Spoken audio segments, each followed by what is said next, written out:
Good morning, and thank you very much for joining us. I am Yori Folari. My guest this morning, one of them, is Dr. Tui Mebawodu, our public health expert. As always, Doctor, thank you very much for coming on. Good morning, sir. Okay, Yori ni. It is great to have you on.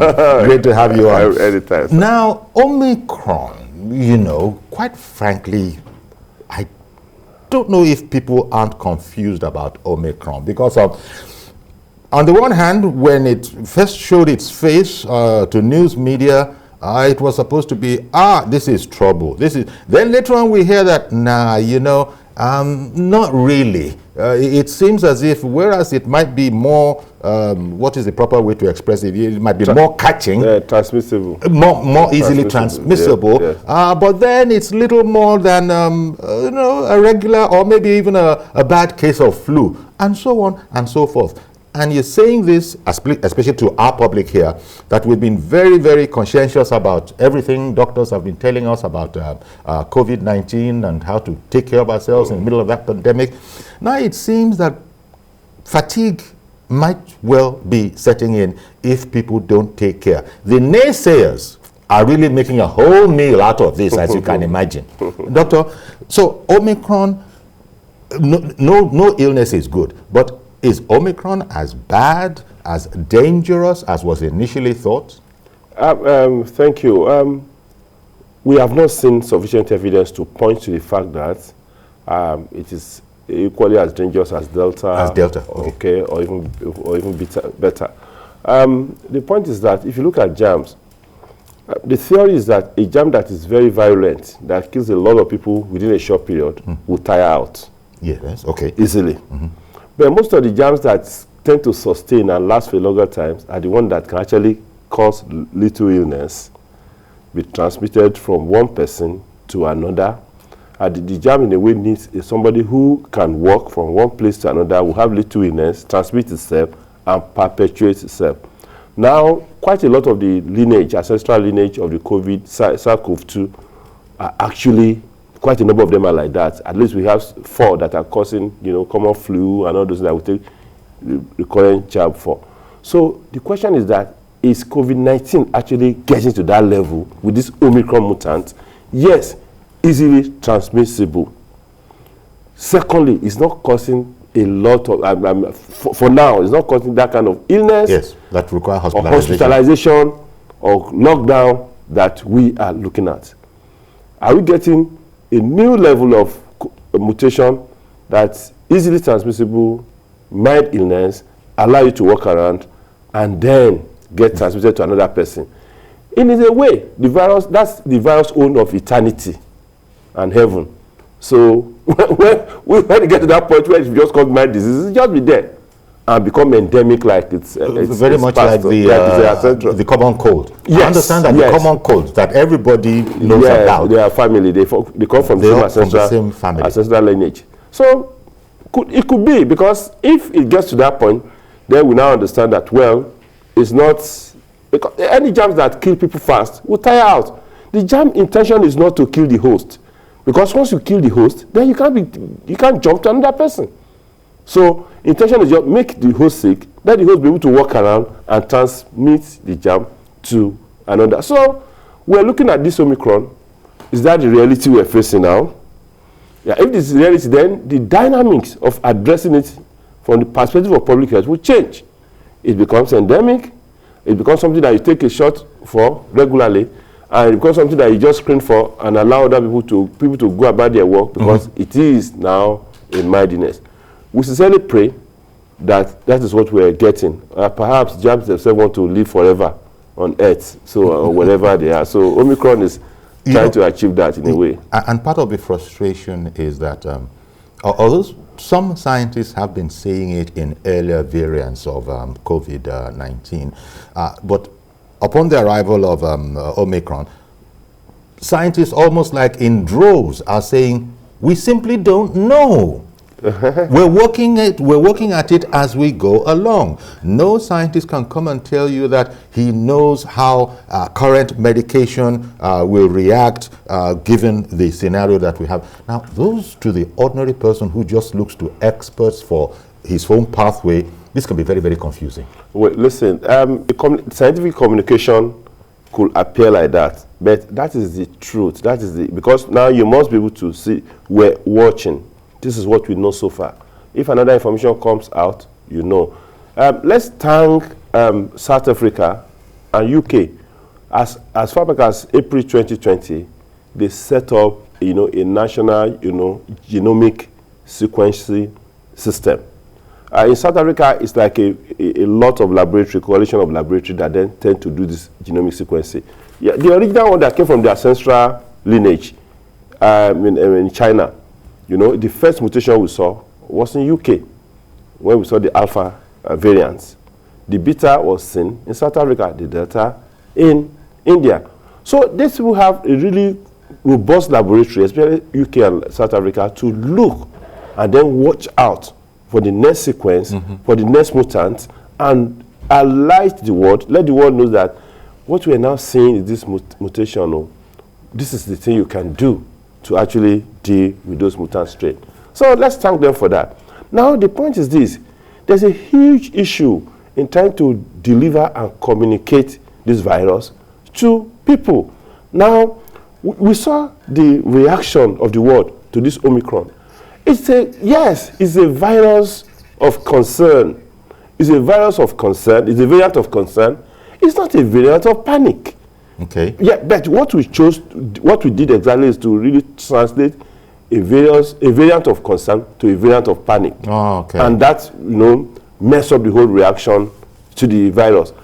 Both variants of interest and variants of interest and variants of concern, we have about 13 variants now along that range. Of course, we knew that about 7 of those ones are actually variants of concern. Omicron is the latest variant of concern. Okay, let me take it to your colleague, Dr. Japhet Olugbogi, who has joined us via Zoom. Good morning, Dr. Olugbogi. Good morning. Thank you very much for joining us, making time for us. Well, Dr. Mebawadu has been giving us some science lessons here, and as it relates to the virus, variants of concern and variants of interest. Of interest. Now, how much of a concern, or is it interest, is Omicron to you? Now, Dr. Japhet Olugbogi is Medical Officer of Health at Papa Igomo LCDA. By the way, have you noticed any appearance of Omicron in your domain, so to speak?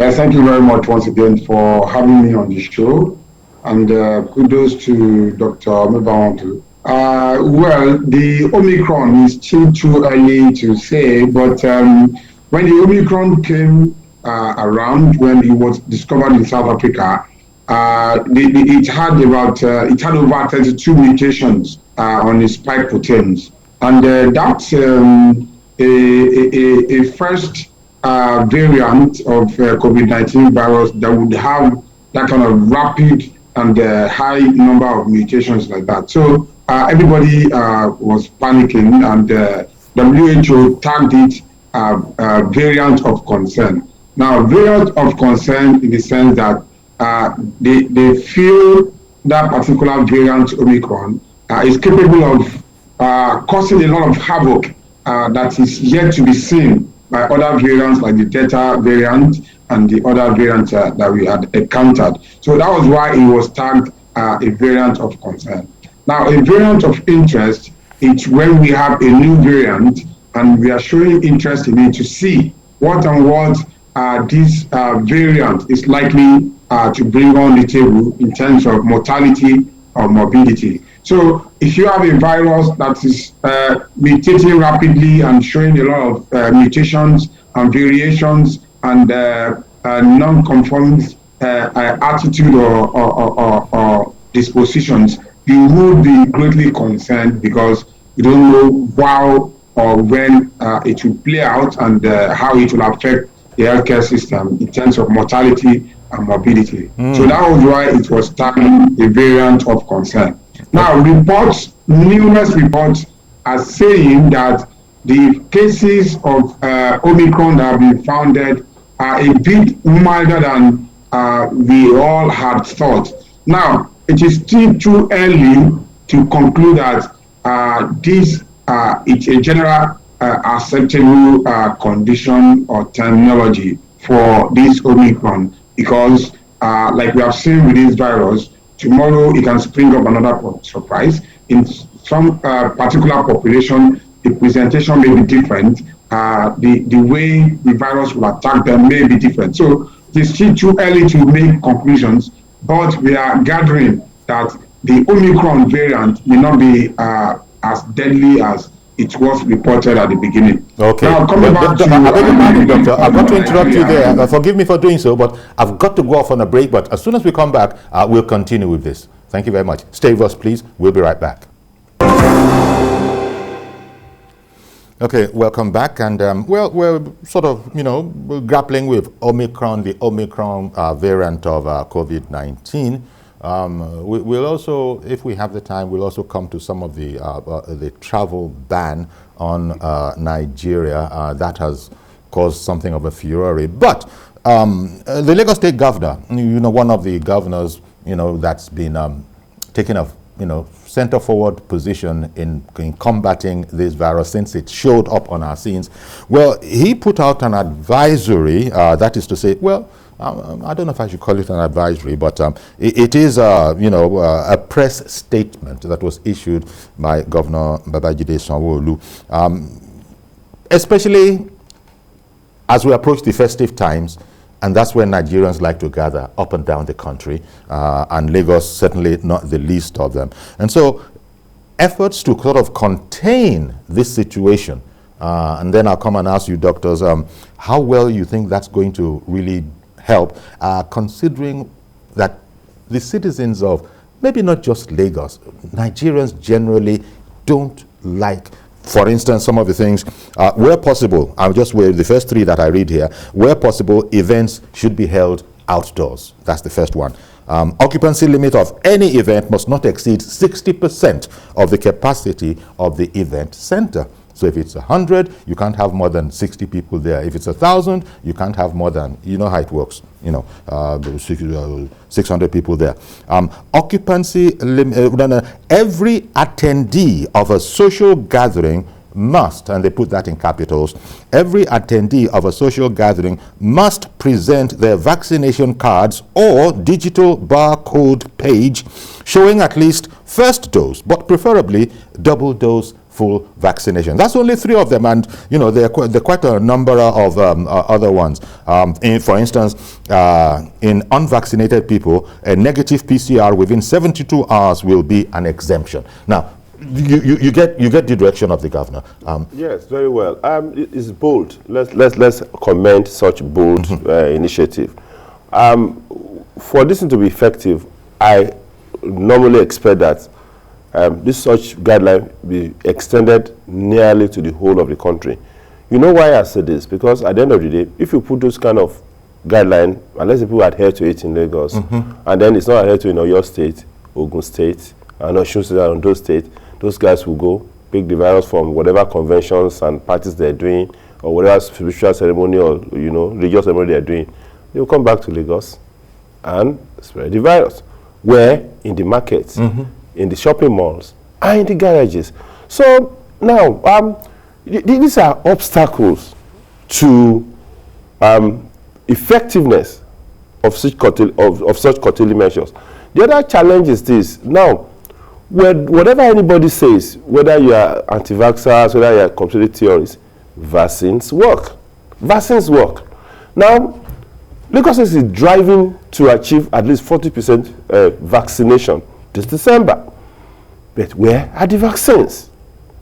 Now, by the time you combine the vaccines with this kind of measures, this non-pharmaceutical intervention, you can be rest assured that you tire the virus out. But the critical issue in this matter is this. Of course, the only thing I understand from all this write-up is that, guys, I don't want you to do any social party. That's the other way of saying it. So instead of saying that don't ban them, you put condition, come and register, do this, do that, do that. But if this can be extended to other states, especially the adjoining states, it will have been so meaningful. And then even within the state, extend to the markets. If it's possible to have a simple code where you can scan, your card, your COVID card, you scan it, the barcode, you scan the barcode, then you are giving access to the market. You are giving access to the shop. You are giving access to, the parking lots where a lot of people interact. We have to, not just event center, we need to deal with those places that may act as spreader of the virus. Indeed. Dr. Olubogi, your thoughts, please, on, the guidelines that have been put out by the Governor Sanwo-Olu of Lagos State as we approach this festive period. You probably heard those ones that I read already. Just looking at a couple more. Guests and service providers at such events, parties, etc., with high temperature that is above 37.5 degrees, that's Celsius? Yeah, Celsius. Are to be politely turned back and referred to paramedics or the emergency response team. And all guests and service providers at such events must wear a nose, a face mask, a shield before entry. Excellent. We understand all of that. All guests and service providers must endeavor to wash their hands. So they go through, just in case we forgot, sort of reminding us again. But I suppose the biggest one is that if you have any event this December leading up into Christmas, number one, you've got to go and register it. Get clearance to even hold the event. And once you have the clearance, it is expected that you will be going by all of these conditions. And the government says, despite the huge financial obligation and constraints associated with managing this pandemic, our administration, that is Governor Sanwo-Olu's administration, will continue to do everything within its power to ensure the preservation of the lives and livelihood of residents of Lagos State. So those recommendations, advice, I don't know if they are strong as an order by the government. You see that they can make a difference? Yes, in all fairness to the Lagos State government, they have been doing a lot. They have been putting a lot in place to ensure that this COVID-19 spread is curtailed in Lagos, especially. Now, the governor's declarations are based on data. From 0.1% positivity rate, we now have at least 8% positivity rate in Lagos. And this is the first week of December. So the Lagos State government had been warning us, had been warning everybody that cared to listen that, listen, the Unitide is coming.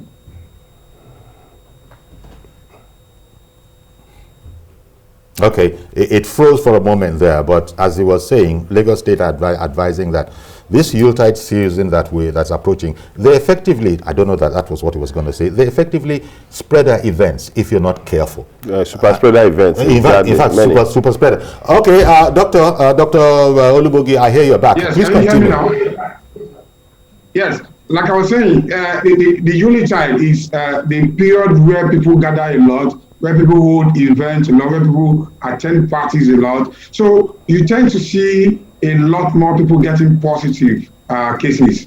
You tend to see a lot more people getting positive during the Yuletide. So the governor's pronunciation is based on data. Lagos State records 8% positivity rate as we speak, as of today. So they are trying to encourage people to reduce the number of social gatherings they attend, or to increase their awareness and wear face masks so that we don't have a full-blown fourth wave on our hands. Right now, we are at the beginning of the fourth wave in Lagos State. And if you see what is happening, Lagos State government has even put measures in place for people to be vaccinated. For instance, the markets that you talk about, we have stands at almost all the markets in Lagos State where we are vaccinating people. We call it mass vaccination site.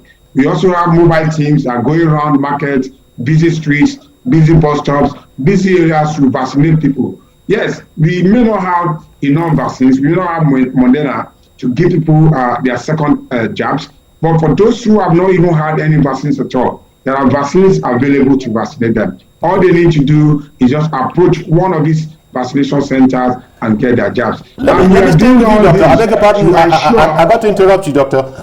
You said the vaccines are available if you want it. There seem to be some news. Yes, absolutely. So the news is false that there's a shortage of vaccines, there's a wastage of vaccines, and therefore an inadequacy of vaccines. All of that is quite frankly. No. The news is not fake because, like I said, we don't have Moderna as we speak, but we have AstraZeneca. Now, what will happen is that if you give vaccines to a private hospital, to a center, to vaccinate people, and each vaccine is supposed to have 14 doses in them, and only 8 people turn up to receive their jabs throughout that day, that particular facility would have wasted 6 doses that would have gone to at least 6 other people. So if people don't turn up, we are going to keep on wasting a lot of the doses of the vaccines. And at the end of the day, if you...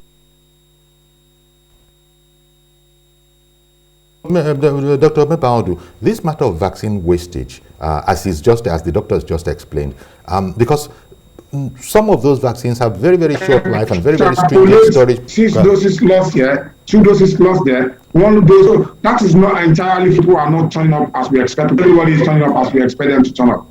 Okay, all right then. So are the various mass vaccination sites around them? Okay, thank you, Doctor. Various health centers around them. And the various... Okay, we're going to sort of, clip the audio of that till we get the audio stabilized so that we don't start going and coming. Thank you very much for your patience, Dr. Japhet Olubogi. We'll come to you as soon as the audio can stabilize a bit. He was speaking there of, it's not fake news that there is a shortage, indeed, wastage of some vaccines. Maybe no fault of anybody, but some of these vaccines are arriving with a very, very, very short shelf life and very stringent storage conditions. In a third world situation such as ours here, that's not surprising, is it? Well, I think we can do better. Let me use that word. What do I mean? As I'm getting my first dose, for instance, you must have my basic data, at least phone number, and probably where I'm residing. So we could have gotten some people to follow up and track those people that need those vaccines instead of allowing it to waste. Or we can do a triaging whereby the vaccine that is not being used in this part can be moved to that another part.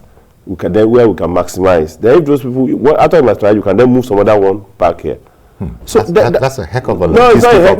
No, it's not at all. It's not a big logistics. It's not a problem at all. It just needs organization. It's an organized organization. The vaccine inside an ambulance can get to any place in Lagos that need it easily. That's one. Secondly, part of the guideline set out by the federal government is that you can take a booster dose. About 6 months after the first dose or thereabout, you can take a booster dose.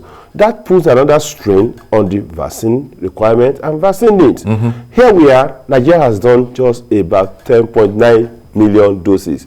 Only 3.3 of those doses are double vaccinated. Exactly. Okay? Whereas the whole world is doing close to 7.8 billion.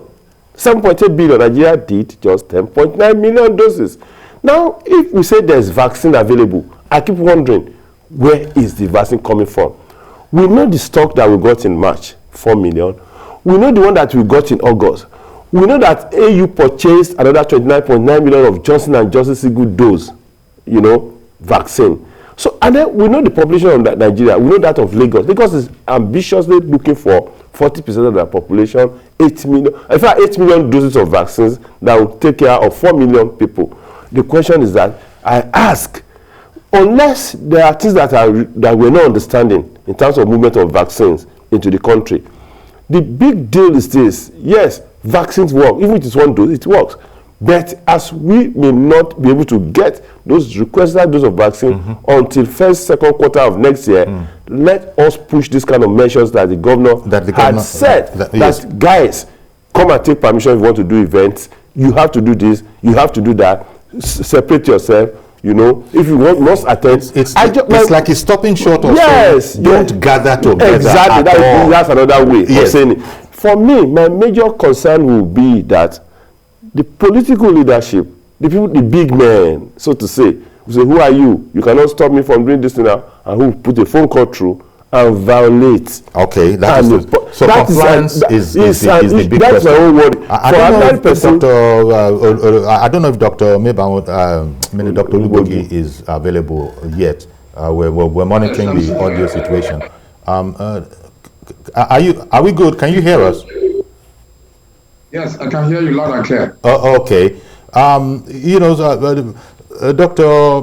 maybe I'll pose some questions there. Do we have available the vaccines that we need? Never mind that things are being complicated because people felt that if you got both of your doses with those 2 short doses, if you got both of them, well, you were sitting pretty. Nobody said you were therefore invulnerable. No, we came to understand that. But now we're hearing about a booster. We need a booster shot, and people are saying, wait a minute, do these guys, meaning scientists around the world, do these guys understand themselves? Now suddenly we're being told about boosters. In some jurisdictions, they're saying you can vaccinate children. I don't know. In our situation here, I don't think anybody below 18 is eligible for the vaccines. But could you set all of that straight, Doctor? Boosters. The concept of boosters in Lagos State, where you're operating from, because you're a medical officer of health at Papa Igomo, LCDH. What's the number with boosters as far as we're concerned? Booster doses.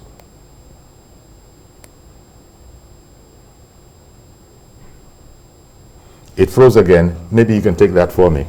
The whole issue of booster doses.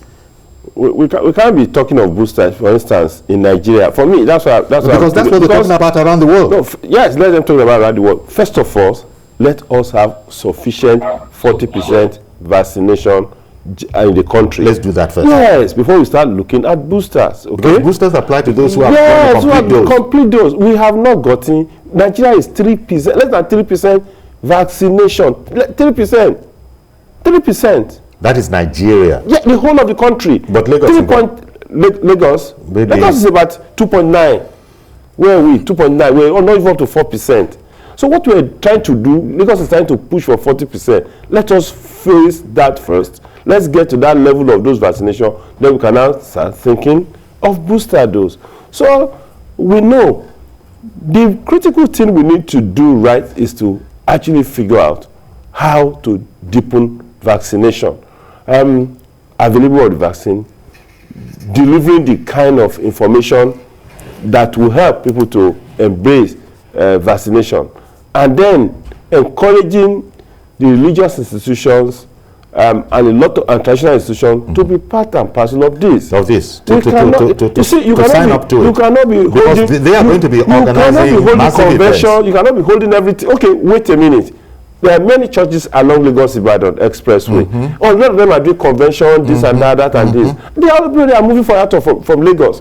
Those things that applies here, that His Excellency Mr. Governor said, will not apply on those religious institutions, and they will now run back to Lagos and interact with people. Indeed. Somebody was called in, not doctor, because I think there was a Dr. David West, but I just have it as David West calling in from Yenagoa. Good morning, sir. Yes.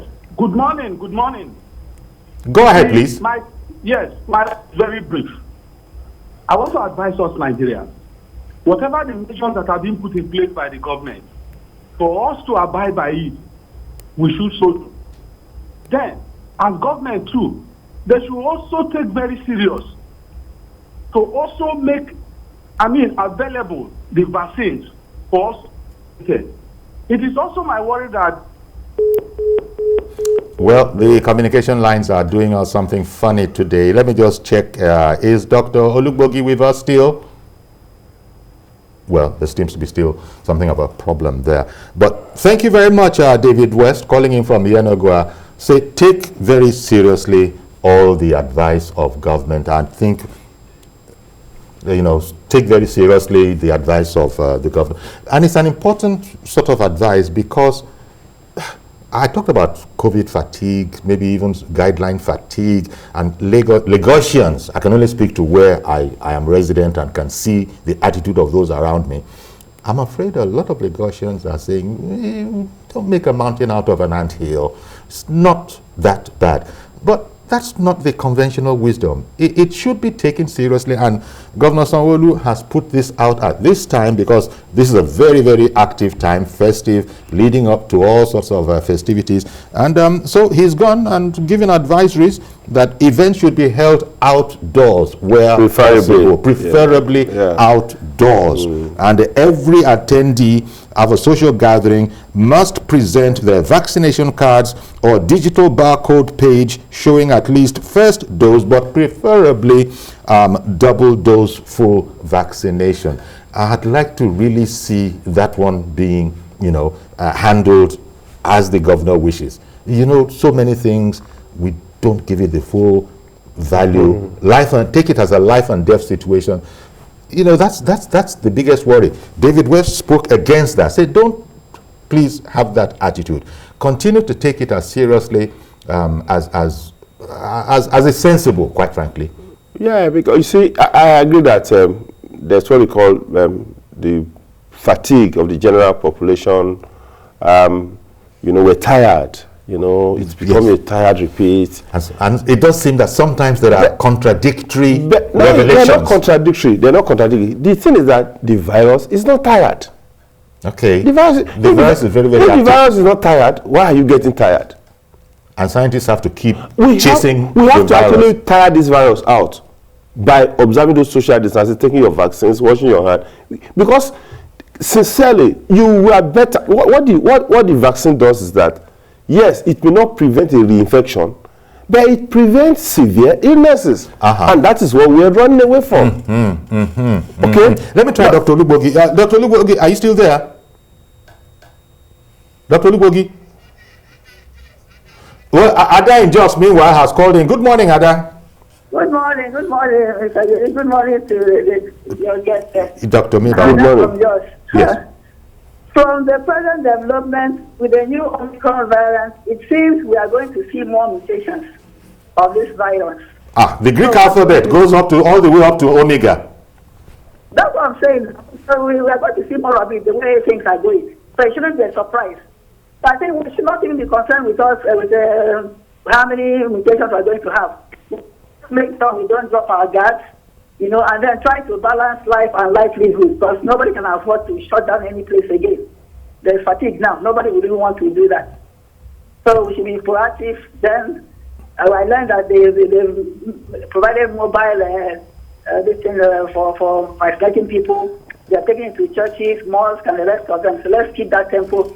All I want to say here is that if there's any measure put in place, it must be done simultaneously. But we are very mobile people. You cannot just say it's only in Lagos. Somebody will leave Lagos, go to Imo, come from Imo, go back to Lagos and all that. So it will be counterproductive. Indeed. Then if they can make the Johnson & Johnson vaccine more available, the one that is one dose, because I discovered that most people prefer that. But some people want to take the other one, the AstraZeneca and the other ones that are two. If they eventually have any problem, they don't want to go back to the second one. Some of them have said it on radio or even on TV, phoning programs. So they can get more of that. Although they are saying that one is reserved for the rural areas and all that. Then about the travel ban, Mr. Yuri, why are the lawmakers, I watched them at the floor of the house and I giggled. You know why I giggled? Because it concerns them. They're the ones going, their children are there, educational, the tourism, medical tourism, what have you? What have they done about the cholera that is killing us? What have they done about HIV and the rest of them? Oh, well, I mean, what the hell are you talking? You say, yes, it's discriminatory. It's discriminatory because it concerns them. But the malaria, they said we learned that there's a vaccine for malaria now for children or whatever. What have they done to make sure that vaccination is compulsory? It's only COVID because it concerns them. It's a liquid kind of disease or whatever. God bless you. Let's not give up on this country. Thank you very much, Ada, for calling in. Again, another voice of wisdom, counseling. Please adhere to all the advice that you are getting to keep you healthy. I think you said just before we went off that yes, no vaccine is going to say that you cannot be infected, but the most important thing is that it doesn't have to be a death sentence. It doesn't have to require you being hospitalized.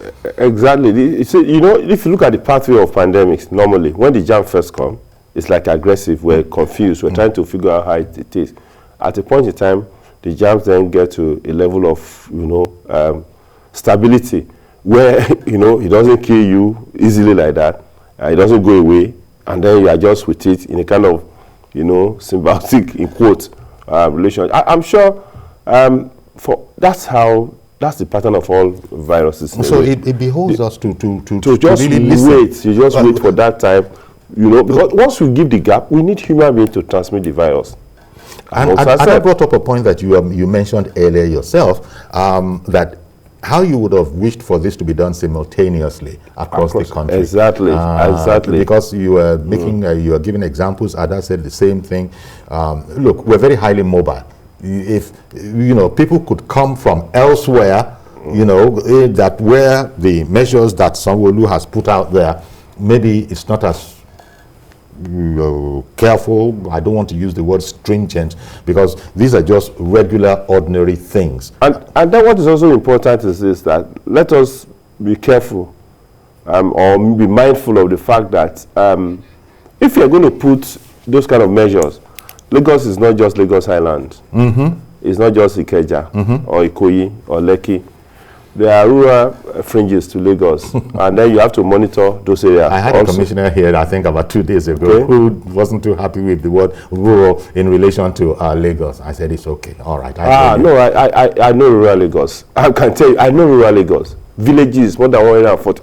I've been there. Yeah. I know rural Lagos, from Farasime down to Oluboke. I know rural Lagos. Okay. Is Mr. Ade in the UK still there?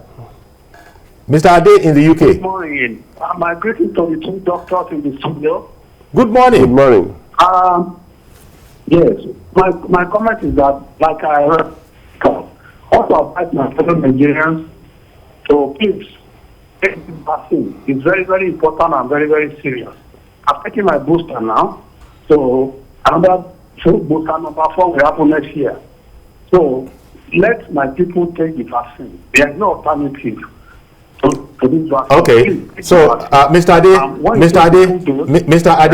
Ade, after taking your first 2 doses, the full complete dose, you've now taken a booster shot, and you were talking about the 4th booster next year. Yes, I've taken Astra for the 2 vaccines and Pfizer for my booster. So there will be another 4 next year. Okay. So people should take it. As this will go along, you take it. All right. Thank you very much. Very important. It is. Thank you very much for calling in. That's in a different climb. As you said, the way we're engaging with the numbers here, it's not as it is where he's calling from in the UK. He's gone on to, he'll have had the equivalent almost in layman's terms of 2 full doses, double vaccination. And then, because you see, one of the factors that help to the mutation of the virus and the development of variants is the fact that if you allow the virus to run in the community, okay, to jump from one person who is not vaccinated, whose immune system is compromised, who probably have HIV, AIDS, or tuberculosis, you know, the virus is now free. It will go through the body system and change itself because there's no opposition. So, you know, it's just like, you know, if you see people rioting and there's no police to guide against them, they do a sort of thing. Yeah. When the virus enters a body that is immune compromised, that's having malnutrition, no vaccines, HIV, AIDS, or tuberculosis, the virus will just behave anyhow and develop mutant strain that will jump to another person. Which brings us so in a way, what I would like you to know, we must give the virus that fight. And the fight is simply that, take your vaccine, observe non-pharmaceutical intervention, so that, you know, that is still our best bet against the virus. You spoke about underlying conditions now. That is a person who is as healthy as can be. I don't know if there's any such thing as 100% health, but as healthy as can be. They usually have the best shot in combating this virus. Or any disease at all. Or any disease at all. But, you know, we were hearing of some unfortunate deaths earlier in the cycle. And that was said, a lot of those were said to, that those who had fallen, succumbed, had underlying conditions. And it is that got them. But I think they're trying to get something to me. Okay, Mr. Yakub in Dokwemo didn't want to delay you. Go ahead, sir. Yeah, good morning, Mr. Good morning. And Dr. Lulu and then something about good morning. Good morning, Yakub. Good morning, sir. Yes, sir. Mr. I just want to ask Dr. Meba do some questions. One of the some of us have taken maternal vaccine, the two doses. What is the level of protection against this Omicron virus? That's number one. Number two, you see, Nigerian citizens, some of us Nigerian citizens are so difficult to govern. We always complain that government are not doing, they are not doing. Even when government is ready to do something, we are not ready to abide by the law. The government made a law where that you know something. Some people are not. They don't want to play with their money. If government can say that if you don't have a card shows that you have taken vaccine, you will not enter a bank. If you are some people will go there today, they will go and take it because they will not go with their money. But they to do so, they won't listen. Oh, yeah. They will not listen. That is number one. No, that's number two. That's number two. Yeah. Quickly, the second question to Dr. May about is this. Sir, the booster, the vaccine, what is the importance of that? If even some of us are taking the 2 jab of Moderna, yes, is it necessary and important for us to take the booster? Okay, thank you very much, Mr. Yakub. Appreciate your call. Dr. Meba has already commented on the whole booster thing, but I'm also sure he has very ready. For someone like Yakub, who has taken both shots, he's wanting to know what's the percentage level of protection that he has. Well, what we know for now is that the fact that you have taken those 2 shots, like I said earlier, you are not likely to have the serious illness, but the virus may actually enter you and cause no problem. Mm-hmm. That's our target. There's so many viruses, germs in our body that's not causing any problem. They're just living. Some are even helpful. So, I mean, that you've taken those 2 doses is kudos to you, and we want a lot of people to emulate you. This booster, what we also know is that the immune system, the immune evoked against the virus, tends to wane over time. It has a slanting pattern. Okay. So the booster tends to raise you up, to status quo ante, how do you explain in law? So it takes you back to that maintenance. High level you were when you completed your dose. Yes. Takes you back. Okay. That is the purpose of the booster. And then in reality, there's so many vaccines with that kind of thinking. It's like, in fact, some you have to take as much as 3 to get that permanent. If for children, DPT examples 1, 2, 3. Oral polio examples, that you take. Even measles, you can take a booster dose when you are entering secondary school. So there are vaccines like that. This is not the unique one. Even the flu shot is taken yearly. Okay, let me take my zero we should not be saying that, this is because this thing is not working. Why are they giving booster again? Okay. Mazio Korafo, good morning, sir. Good morning, my brother. Let us face reality of fact. It's what the techniques or what formula I want to give the federal government, state and federal government. If they want in Nigeria to take this vaccine, sharp, there should be 2 things on the table, two spiritual portions. One, keep palliative by the left hand side, keep the vaccine one hand side. You see, Nigeria will rush and collect it. That before you talk about everything, we have finished all the doses we have and the jab. We'll start looking for more. That's number 1. I think the issue of wearing face mask, people are no longer interested. It's not something that you force. That is that's what we call a street talk to be clearly with Nigeria. Because if you go to face now, when many of our local have Ogo, Nchangu, and Delta, I name them. They say that go with your vaccine. But we have to talk to them. Now the thing is this: the ban on Nigeria is affecting us with 3 things. 1. Our students that came back to Nigeria, they cannot go back because of that ban. I was so some of them have been told that to be on virtually. I mean, they are not happy. And the people that imported people in Aba, Onitsha, Enugu, Port Harcourt, Lagos, that rush importers from outside Nigeria for Christmas, All those things have been suspended, and how do they cook with their money? That is another question, because it's affecting business, them. And even our own life matters. The drugs, some of the drugs that Nigeria normally.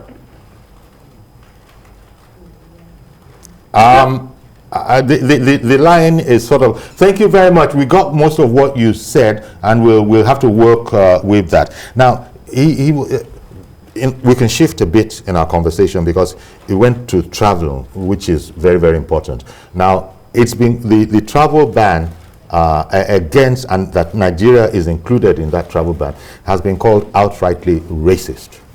Let's not be fancy about it. Let us be a bit genteel, a bit mature. Let's be a bit mature about this thing. First and foremost, like I said, it's a variant of concern. It shouldn't be a variant of panic.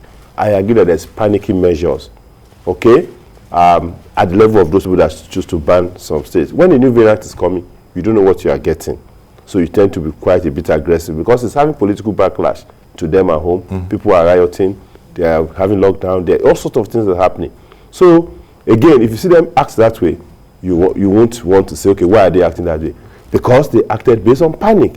Here, I think it was in your show that I said that this is a multi-source epidemic. The variant is a multi-source epidemic. By labeling it as South African own, I don't understand. It's a multi-source. Do you understand? Exactly. It's just like, that's why the ban does not make sense again. It's just like when you now have a fence, you put all your goats inside the fence in the village, or your chicken, and then suddenly the fence opened and all of them went out, and they're now locking the fence again. The virus is out there. What is the purpose of the ban? What would the ban serve? So if the goats have already escaped, or the chicken have already escaped, you cannot start locking the gate again. The ban, or the whatever the fence you put around them. The virus is out. It's everywhere. Okay? So the point, the locking, the travel ban will not solve any problem. And that's the thing. But again, for us, let me talk about Nigeria now. For instance, you have done just barely 3 million tests in a population of 200 million. It shows that you are not doing enough. People are noticing. You've just given 10.9 million doses of vaccines. You're 3% vaccinated, double vaccinated. It shows you are not doing enough. Now, you are having fake COVID vaccine cards.